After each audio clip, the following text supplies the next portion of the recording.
It's Friday. We're heading to Michael Pollan's Light Up the Sky No Prep in Hobbs, New Mexico. It's a front side no prep. Should be a pretty quick surface. The one thing that's hard to get around in Hobbs is all the bumps in the 60 foot.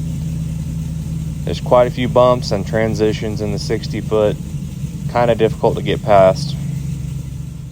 You see the forecast isn't looking too amazing either. It shows rain on Friday and Saturday, but we're going to head down and support my man Poland.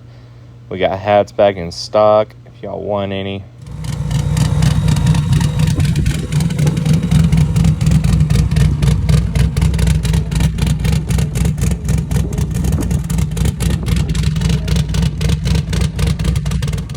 First round, we drew Dustin O'Neill in his small block Ford Turbo Glide Fox body. Super clean car.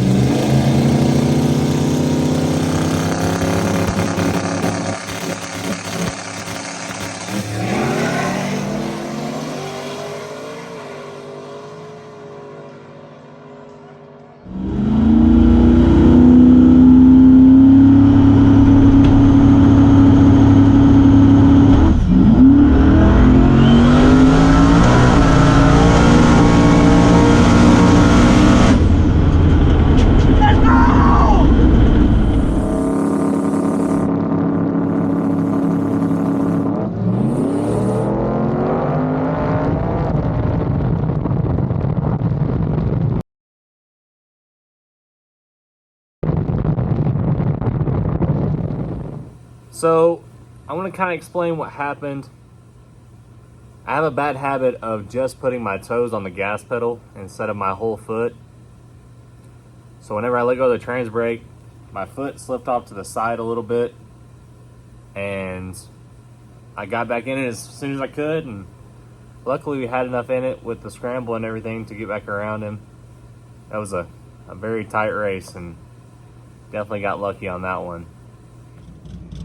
We drew this red Pro-Charged 4th Gen Camaro. This guy's already beat us one time at Hobbs a few months back. Actually, the first outing with the car, he beat us. So not a whole lot of confidence going into this race.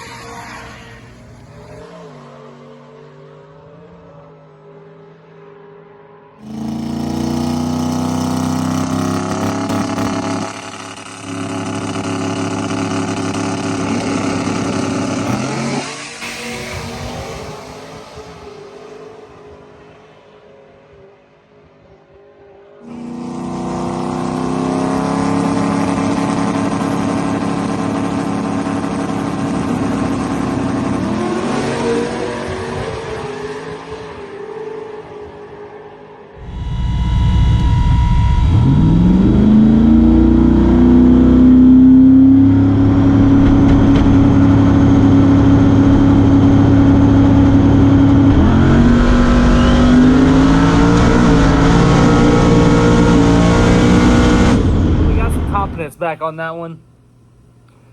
I'm drawing a blank on the guy's name, but super nice guy. He had some issues with the car running super lean. They just turned it up with some more booze, put a smaller pulley on it. So trying to get faster just like the rest of us, but they're having some issues. So good race to him. I think he ended up fixing it the next day and did a little bit better, but you could hear it kind of lean popping over there. So next, we drew Joe Dirt with Mr. Mike Winder. You don't know Mike Winder or Joe Dirt? Awesome dude. We actually pitted next to him, and we were sharing a little bit of data the whole weekend. Mike's a good dude. Mike's fast. He is hard to get around on any surface. So we swung for the tune-up on this next race. Swung for it pretty hard. I knew I had to put something in it that I wasn't confident it would take, because that truck's seriously fast on anything no prep. Doesn't matter if it's back of the track, front track, he's always a contender. So.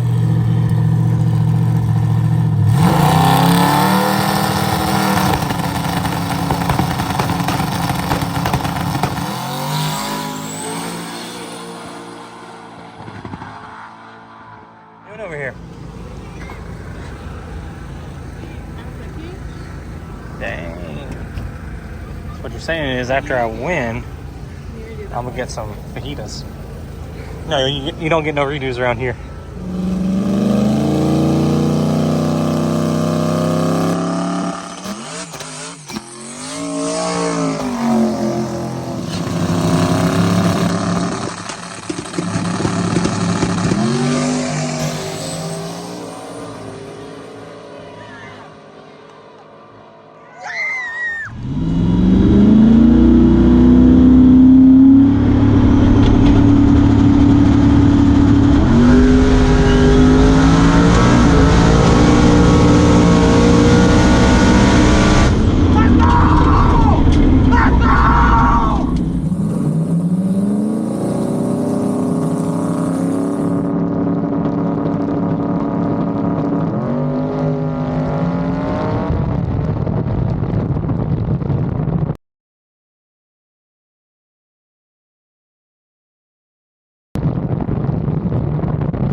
So we got the win on Friday.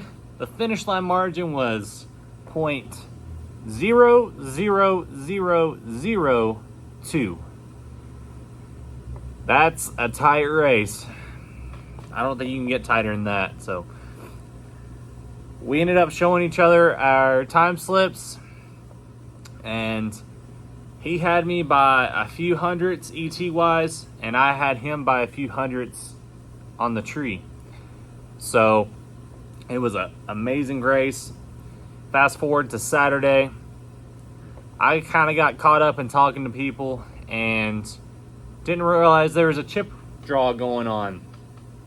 So I realized that me and Mike drew each other first round.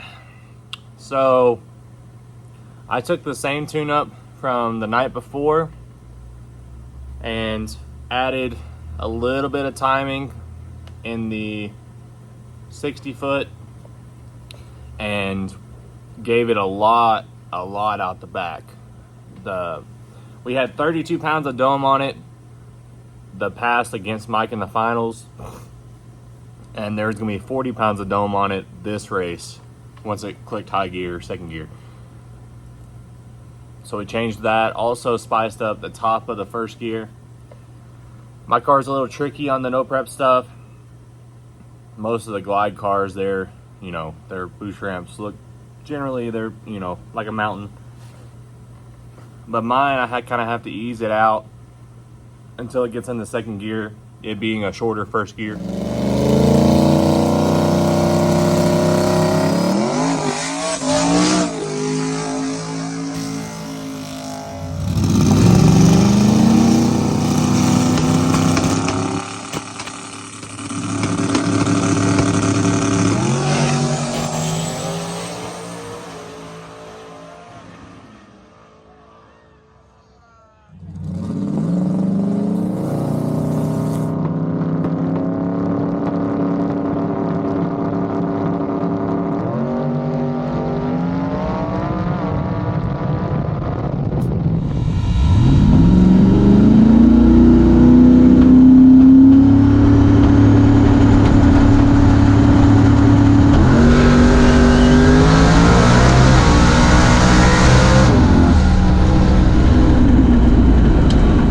Well, as you can tell, the car likes the timing pulled on the hit, and it did not like it back in.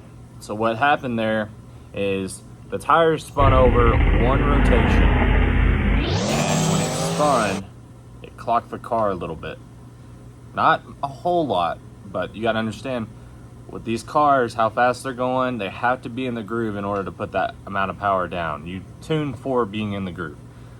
So when it spun, and it turned a little bit, it came up the front end, and not a whole lot of steering you're able to do. Hindsight 2020, I could have probably steered it back a little bit. I should have nipped it in the bud, but you live and you learn. So when it came up, got out of the groove, and it got out there and it got stupid, and I let out of it. With a car like that, if I wasn't within a half a car of him, then I wasn't gonna get back around him. I mean, he mile an hour is good, so we were gonna mile an hour a whole lot more on that one had it worked, but it didn't. Also, that was second pair out, so, and it rained on the surface.